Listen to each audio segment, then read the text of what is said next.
bienvenue au lendemain du conseil du 2 novembre. Alors, bon, on a peut-être un petit conseil. Lucie Veillette ne pouvait pas m'accompagner ce matin par un conflit d'horaire, alors je vais faire ça comme un grand. En 4.6, on avait à signer une entente avec la polyclinique au niveau de la gestion des stationnements.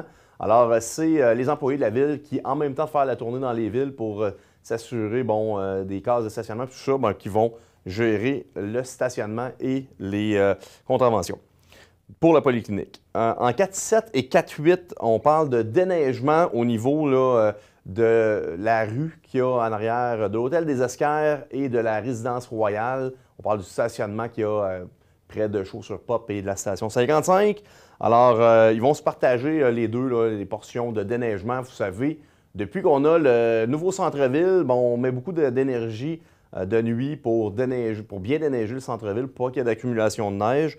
Alors, c'est bien d'avoir des petits contrats comme ça qui viennent nous donner un coup de main pour assurer la sécurité des gens. En 4.9, on a renouvelé notre entente avec l'Union des municipalités du Québec et Capital Humain. Dans le fond, la portion UMQ, c'est 6 844 et la portion Capital Humain, c'est 7 807. L'UMQ, c'est notre association, c'est l'Union des municipalités du Québec. C'est notre association qui est là pour nous défendre, amener nos points au niveau des différents ministères.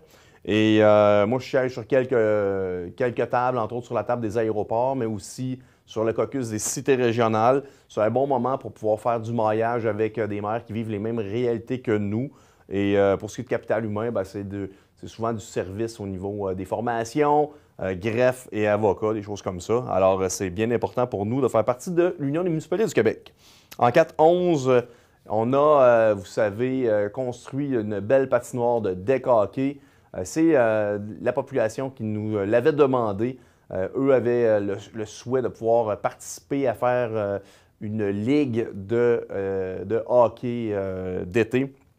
Alors, on vient de signer une entente avec Deck Hockey Amos qui va s'affilier avec Deck Hockey Abitibi-Témiscamingue pour la gestion des sites Internet et des choses comme ça, pour les statistiques.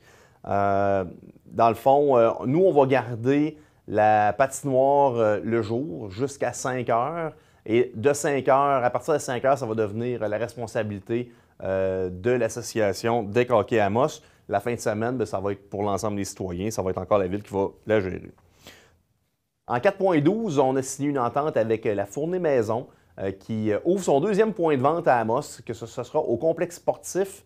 Alors oui, on avait une grande entente pour pouvoir avoir un restaurant qu'on a dû terminer parce que, l'entreprise qui était là voulait briser le contrat. Bref, ça s'est bien terminé.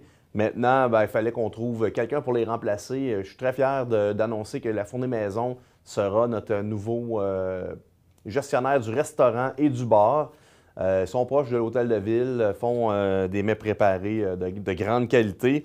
C'est des gens qui sont à Amos, alors bien contents de leur implication. Et même si on est en COVID, le restaurant est ouvert, vous pouvez aller passer au restaurant pour manger. En 4.14, vous vous souvenez, il y a quelques années, on a eu des grands problèmes avec une canalisation dans la rivière Aricana. Il y avait une fissure et une fuite qui avaient contaminé le réseau. À ce moment-là, on avait dû chlorer pendant plusieurs semaines le réseau. Jusqu'à temps qu'on trouve c'était où la fuite, on a dû isoler en fermant les vannes de cette portion de canalisation-là qui a eu pour effet de diminuer la pression dans Amos-Est. Bref, c'est une canalisation qui est importante pour boucler entre Amos-Est et Amos-Ouest. On a fait toute l'ingénierie, la recherche de financement et on est en appel d'offres. Et c'est des travaux qui vont être réalisés d'ici le 24 novembre. Donc, soyez prudents si vous passez dans ce coin-là.